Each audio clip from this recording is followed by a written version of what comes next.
allergic to the truth, like the truth just ain't your shoe size. Poking through them holes like you be poking through them holes, and you're allergic. Sorry, I just did my makeup and I had to serve, but oh my gosh, the setup is different, everything's different. You guys might be asking yourselves, what's going on?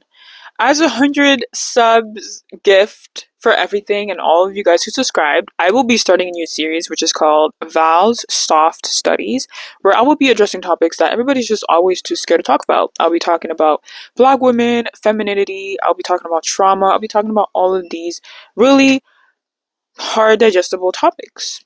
So stay tuned. The first episode is, as you guys can tell, this episode. And don't forget to like, comment, and subscribe, and be tuned for one episode a month. I'm so excited for this. So, yeah. So, hey guys, welcome back to my channel and welcome to this new series of Val's Soft Studies where I will be addressing some topics. Today is episode 1, and what I will be talking about is hyper independence, which is a trauma response. I'll be talking about what it is, how it's manifesting. I will also be talking about hyper independence in Black women, why it's villainized, why it's romanticized. I will also be speaking about my own experience with hyper independence. And yeah, so I will be discussing all of these topics and I'm so excited to get into it. My makeup is different. I did it by myself. The thumbnail is different. It's a new series and it's just to thank you guys for 100 subscribers. It might be a small milestone for so many, but it's honestly a big one for me and I'm really glad. And I also want to address the fact that I have a different setup of camera. The reason being is because I wanted to really show that this is a different from my normal videos. So my normal videos are filmed with a back camera, but this will be filmed with the front camera. So let's get like straight into it. I'm so excited to address this. So I've honestly been dying to speak about hyperindependence and topics that revolve around independence. So what is hyperindependence? And if you see me look here, it's because I've written a couple things that I'll be addressing. So hyperindependence is essentially a trauma response that is characterized by self-reliance, by feeling the need to rely on yourself and not ask for help even when help is needed.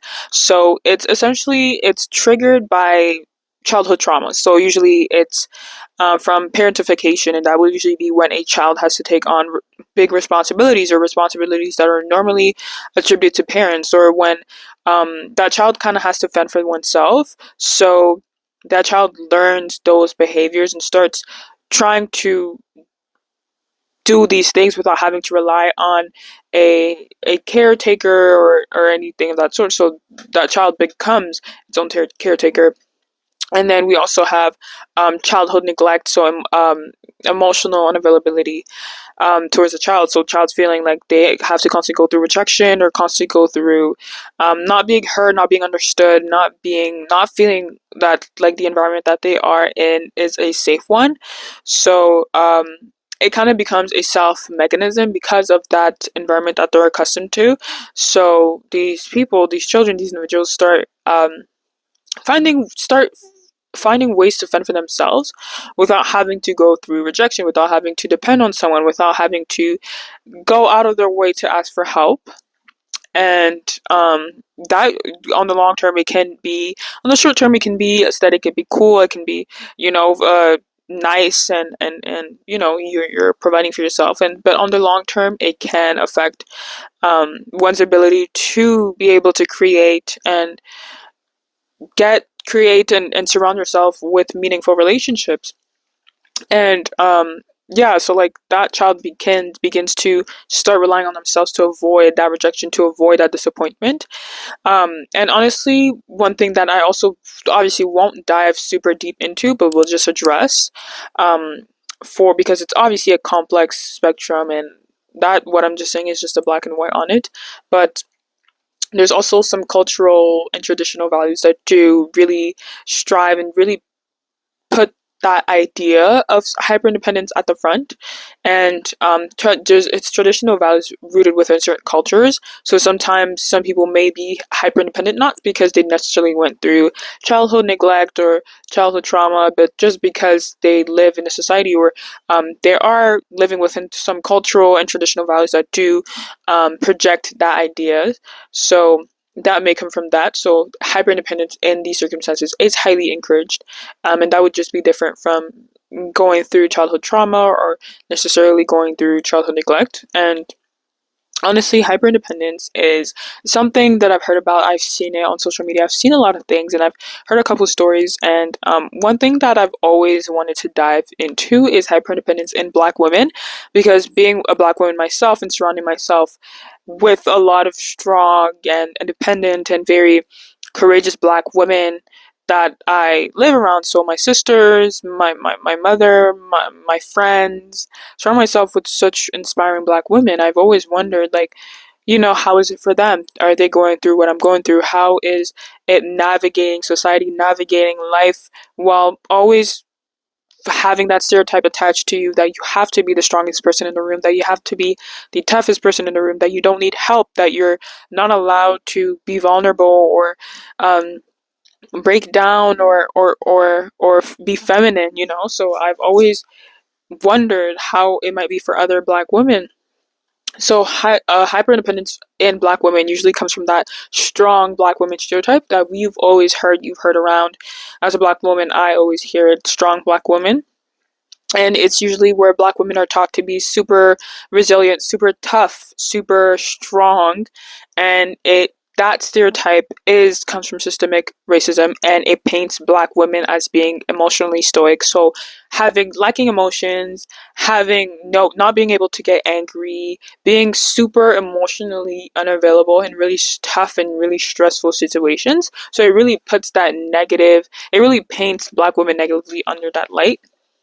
And um, obviously, like I said, it comes from systemic racism, where Black women were seen to be the toughest, the most strong, the most self-resilient in the room, having no emotional availability. And like I said, and this is like a very basic example that I've taken and I've seen everywhere, and you guys might have heard about it, where Black women during the times of slavery were used for surgical procedures with anesthesia. And the doctor, that the really celebrated physician nowadays, called Marion Sims, he would essentially perform these surgical procedures on these Black women without anesthesia, because they were thought to be so tough and strong and lacking emotion, so they could go through it. And for centuries, Black women have been painted under that light. And it's a hegemonic system. It's a white supremacist system. I've discussed it in several videos, where essentially white women are the standard, they're put at the top, and Black women are at the bottom of that scale, they're at the bottom of that standard, they're seen as being undesirable. And yeah, so so something that I did realize while making my research, and it's something that appealed so much to me, and I'm just glad I looked at it, is that Black women what are attributes that are usually given to Black women?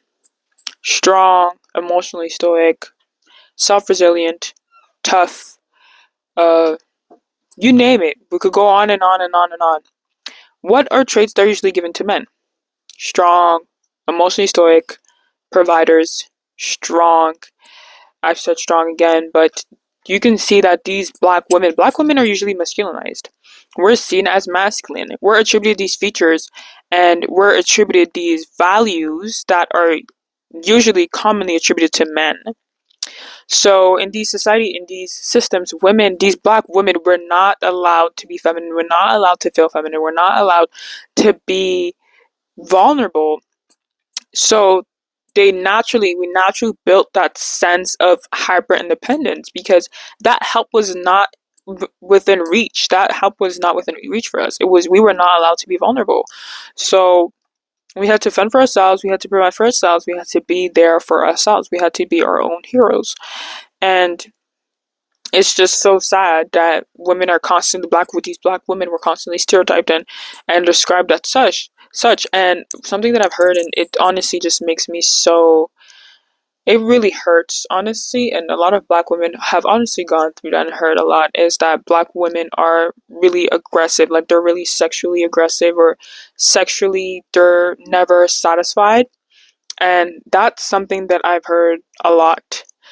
And you would be surprised on how common this is. And they've also been described as hard to handle, and very black women are really very commonly sexualized. And again, it goes with that stereotype of them being super tough and super aggressive and not feminine enough. Um, and being in those constant systems that put them down, that bash them, that don't allow them to have that sense of vulnerability, they're never going to be able to feel like they can be safe, they can be vulnerable. So that's where I feel like hyper independence does come from. Does Obviously, that's again a really black and white answer, and it would be like a little side of the spectrum, but that's one of the things that does lead to so many black women being independent, hyper independent, feeling like they can't be safe, feeling like they can't be vulnerable, feeling like they live under these stereotypes and they live by them for the rest of their lives. And something else that I wanted to address, and this might strike some controversy, but again, this is not really backed up by research. This is more me. I've obviously the terms that I'm going to address are research terms, but it's more an opinion. Anyways, but on social media, as you guys can see, you guys probably know where I'm going. Independence, hyper independence is aesthetic. It's really cute. It's aesthetic. It's nice. It's the norm. Every woman wants to be super hyper independent. Every woman wants to fend for herself. And obviously, like, who's arguing that? You know, it's good to see women out there fend for themselves and do things that make them happy. And we've romanticized hyper independence. Small things, solo dates, political movements, so women fending for themselves, women in jobs, in the workspace, what else? Luxury, hyper independence, like you've seen it all on social media, on TikTok, on Instagram, everywhere. And there are movements such as neoliberal feminism, and that is the movement where it's explained by being a movement that's so empowering for many women. It's for women to be able to really take that step forward, to really seek for themselves, to be independent. And obviously, I've seen that movement a lot out there. However, one thing that I did want to argue is that I've seen how aesthetic it is, especially for white women out there, to have that sense of hyper independence, to have that aesthetic sense, to be cute and independent. And it's obviously now it's romanticized on social media, it's cute. However, black women constantly had to live under that, and for them it wasn't aesthetic, for them it wasn't cute, for them it wasn't something like, oh, you know, it's cute, I'm gonna go on my solo date today. Oh, it's cute, I went on solo date the other day, by the way, but that's just a by the way. Or for them it wasn't like, oh, it's cute, like I'm gonna provide for myself and get all my money by myself. You know, obviously nowadays women have the choice, but for them it was a survival, it was for survival, it was literally a necessity. They were not allowed to slack, they were not allowed to have that sense where they could feel vulnerable, not even for a little bit. So for me to see black women having to live on guard because they've had to go through so much social exclusion, so much discrimination, and then seeing it on social media just be aesthetic and be cute, it's a little bit, it's not hard to process, but it's a little bit something that I wanted to speak about. So to this day, black women have to live under that. Black women have to try to create a new image for themselves. Black women still have to defend themselves in the comments to be seen as soft. Black women still have to defend themselves to people saying that they look like men. So I've noticed something as well, that, and I've been told that I look like a man. Like I've seen when black women who usually have really strong features being told that they look like a man. Women still have to kind of erase that armor that they built, find themselves to be soft, find themselves to not let such comments as them being sexually aggressive get to them. And then you see another side of it just being aesthetic and romanticized, and it's so cool and cute to be hyper independent, but it's like to see black women that's had to fight for their voice for so many centuries, and seeing other movements that are so cute and aesthetic and quirky and promotes that system a little bit. It's a little bit unfair, if you ask me. Um, And that's something I just wanted to address because I've seen it. And don't get me wrong, I've seen a lot of aesthetic hyper independence and or independence videos, black women as well. I see it, but I'm just talking about the fact that it was a system that was built against black women. It was a hegemonic system. It was a white supremacist system. Let's address the fact like it was. It was a white supremacist system that was built against black women. Black women, bottom of the scale. Black women have to be hyper independent. Black women can't rely. Black women can't be vulnerable.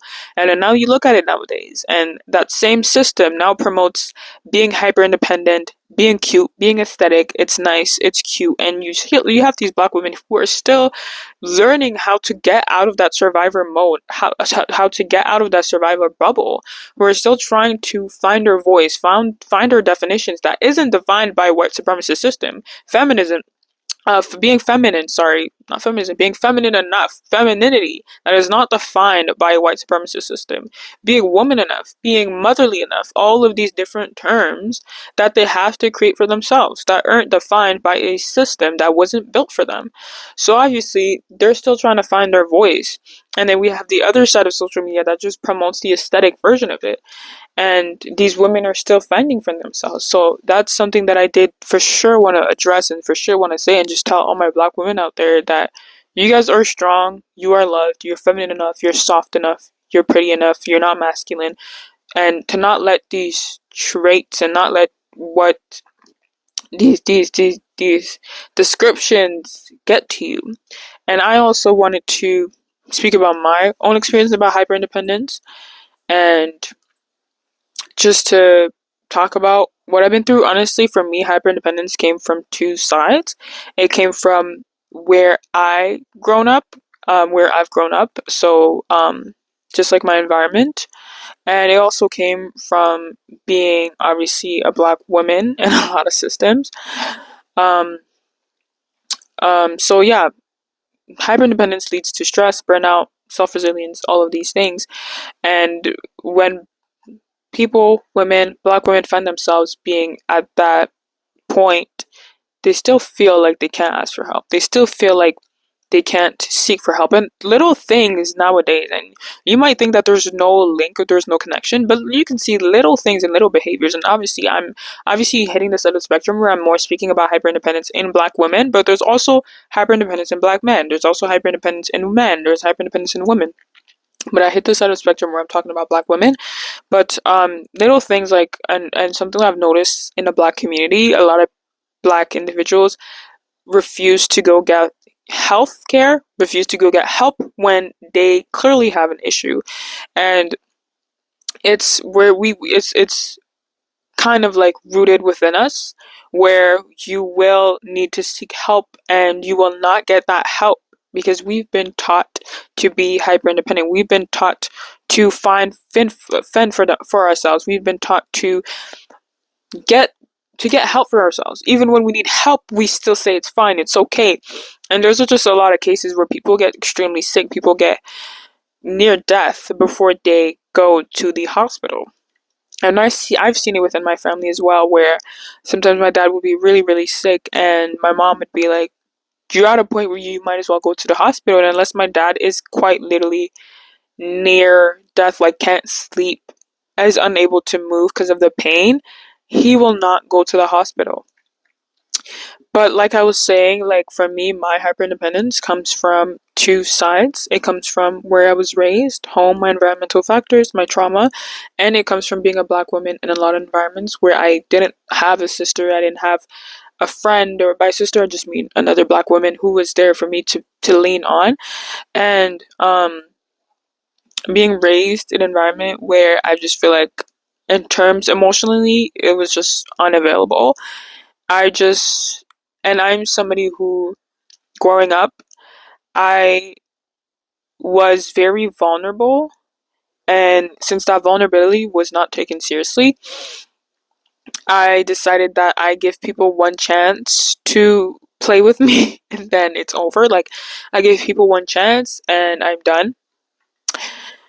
And it comes from me not wanting to ask for help. Like, and a lot of times I will find myself at the bottom of the barrel and I will do everything to not ask for help. I will do everything to find a solution without going through asking somebody for help. And yeah, so a lot of the times where I was a child, and obviously emotionally you just need a safe place, and you don't necessarily have that safe place, and you decide that you will create that safe place for yourself. You will provide for yourself. You'll be there for yourself. And a lot of things, even financially, like realizing that there is no safe place, there's no safety net for me, and having to provide a lot of things for myself has still grown into me for seeking things for myself without asking others for help, without needing help, even if I find myself to the point where I'm completely burnt out. I will do everything within my power to not ask for help. And in terms of hyper independence, I navigate my life with a lot of it. And again, like with that armor, it's kind of hard for me to bring it down and tell myself, you know what, I'll just trust everybody around me, and I'll trust a safe place, and I'll let it down. And that's what a lot of black women go through. You can't just tell them, hey, let it down, bring your armor down and trust again, or bring your armor down and be vulnerable, because there is no guarantee that when I do that, I will be helped. There is no guarantee that I will be cared for.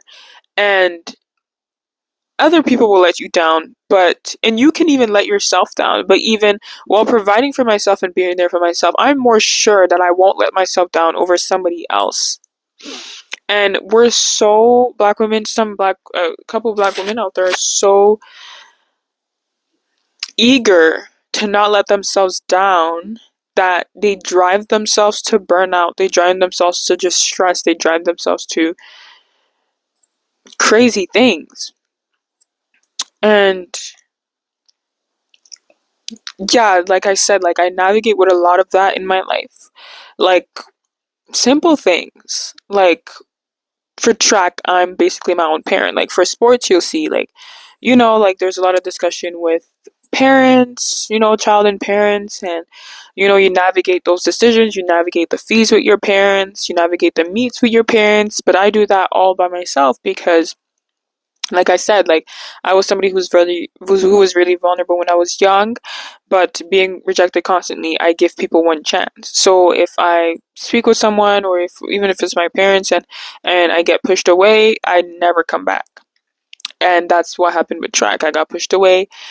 My dreams got pushed away, so I essentially never came back. And I started navigating all of this by myself, navigating the fees, navigating travel costs, navigating setting myself up. And sometimes it felt so lonely because I see other people navigate these sports and all of these things with such support from their family and friends, and not friends, sorry, from their family, and these decision taking. And I don't have that, but I just wouldn't let my guard down because I know that I won't let myself down. Like I would rather choose burnout over letting myself down, you know?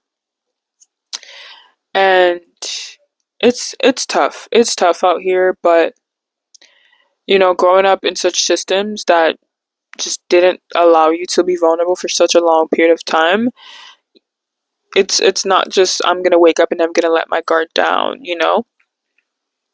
And I'm still working on it, but yeah, and I've like I said, like we've seen our mothers, we've seen our siblings, our friends go through these things. And like for example, my older sister is very independent in a lot of ways, and she's so strong, and it also comes from her being the oldest sibling, which is also another discussion. But she's very strong and very independent and navigates things alone because she wasn't really allowed and wasn't given the space to be vulnerable, to depend on someone.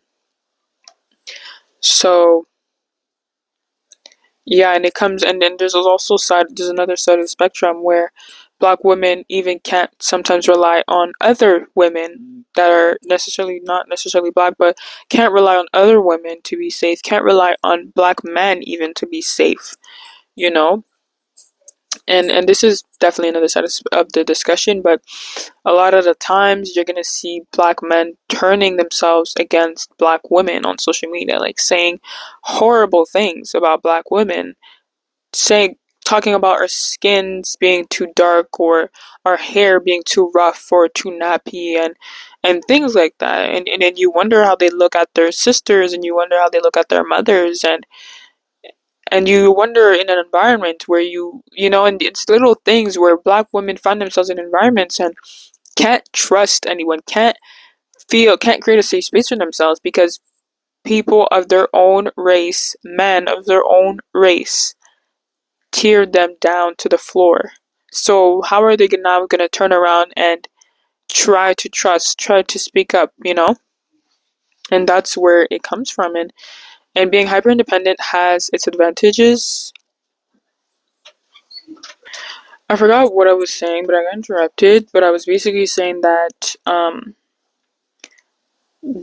black women can't even trust men of their own race to fend for them. And I know what you guys are going to say. It's not all black men. It's not all black men, but it's a lot of them. I'm not saying it's most of them, but it's a lot of them. You can see on social media. You can see all around, even in person. I've heard and seen some things around me. I've been treated like crap by black men, and I'm not talking romantically. I'm talking like just in general, like just comments and racist comments that come unprovoked, and it really makes it feel like, you know, is everyone against us? So just having that thing in mind, black women aren't going to naturally just be hyper independent.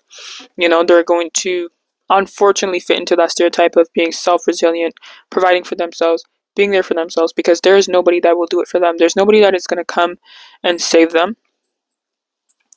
And coming from the other side of the spectrum, so I talked about childhood and emotionally neglected, and coming from the other side where it's more so in environments I was in, I've obviously, being a black kid, gone through discrimination. It's gonna happen. It's not justifying it, but I'm just saying, like, feeling like I can't rely on anyone, and being in these environments that promote racism, you just can't be safe. Like, there's nowhere where you feel like you can actually be safe. And obviously not been this might not apply, but obviously being somebody who's obviously been bullied middle school, elementary school, and things like that, I've known and been in places where I just had nobody that I could talk to and feel like nobody that I could trust, and I promised that I would be there for myself, that I would fend for myself. And speaking to other black women and hearing their experiences, it's almost always the same thing, right?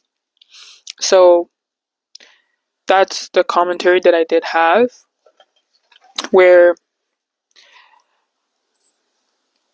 for black women, being vulnerable is gonna be, there's a black women out there who are vulnerable. There's black women out there who have let their guard down, but for most black women, it's not as simple as just let your guard down, just trust, just be vulnerable. No. Anyways, so that's what I had to say about it.